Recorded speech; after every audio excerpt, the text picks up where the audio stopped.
Why is it so important for us as a physician and for you as a patient to be concerned with diabetes? Diabetes, if diagnosed early, it can prevent a slew of problems from happening. If the patient is not treated, doesn't go to the doctor, a symptom that they might see as symptoms of high sugar, which is what diabetes is, will be increased thirst and increased urination.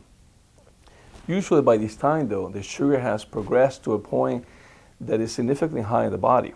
So ideally, as a physician, I like to treat the patients and diagnose it earlier than this stage.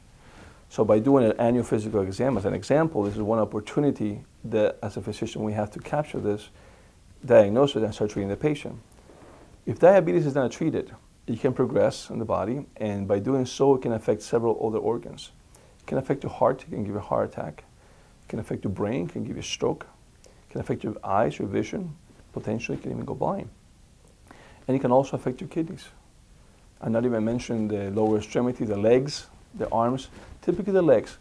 The blood vessels start suffering, the circulation to the blood vessels becomes less, and in doing so, patient progresses to the point that the toes are injured, let's say.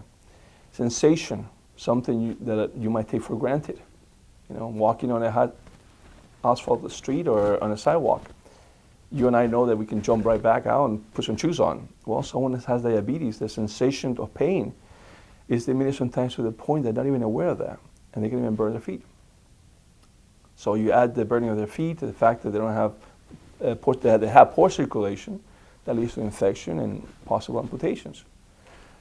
I sort of give you the worst schematic. The whole point of coming to a physician is to try to prevent it to go to that extreme.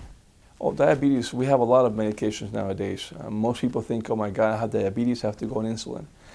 Insulin is not the end of the world. It's really not that bad. It can be helpful. But before we get to that, we have several different types of medication by mouth that we can use to try to help the patient.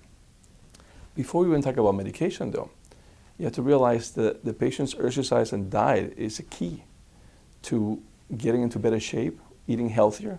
That is actually a positive impact. I tell my patient that is the one medication that they can give themselves, and it's for their own health.